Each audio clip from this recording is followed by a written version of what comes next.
మనసే తీర్థం. మనసు నిష్కల్మషంగా ఉండాలి, స్వచ్ఛంగా ఉండాలి, ప్రేమతో నిండి ఉండాలి, ఎల్లప్పుడూ సద్భావనలతో ఉండాలి.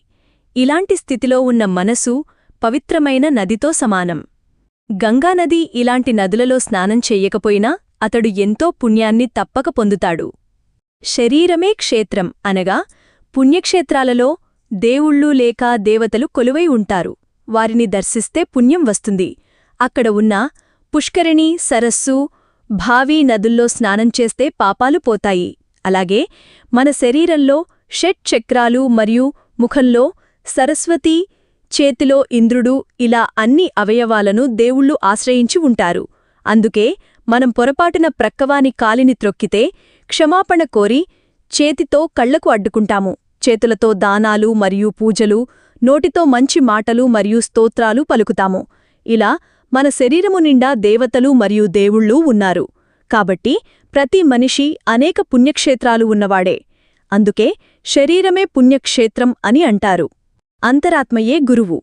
అంతః అనగా లోపల, ఆత్మ అనగా పరమాత్మ స్వరూపమైన ఆత్మ మన హృదయంలో దైదీప్యమానంగా వెలుగుతున్నది ఆత్మ.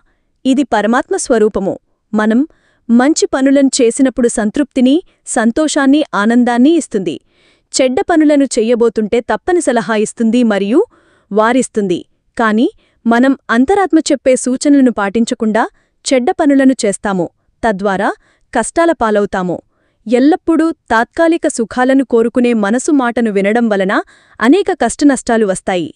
కాబట్టి మనం అంతరాత్మ ప్రబోధంగానే ఎల్లప్పుడూ పనిచెయ్యాలి. అంతరాత్మయే గురువు. జీవితమే గ్రంథం.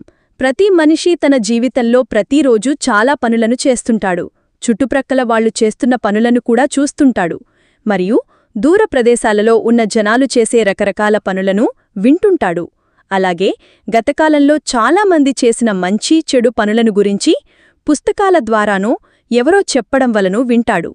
వీటన్నింటి ద్వారా ఎంతో జ్ఞానాన్ని పొందుతాడు. తన జీవితంలో కూడా చాలా సంఘటనలు జరిగి ఉంటాయి. ఒక పుస్తకం చదివితే మనకు ఎన్నో నూతన విషయాలు ఎలా తెలుస్తాయో అలాగే తన సొంత మరియు వివిధ వ్యక్తుల చరిత్రల ద్వారా ఎంతో జ్ఞానాన్ని, విజ్ఞానాన్ని సంపాదిస్తాడు. ఆ అనుభవాలు మంచిగా ప్రవర్తించడానికి కారణమవుతాయి. అందువలన జీవితమే ఒక గ్రంథం.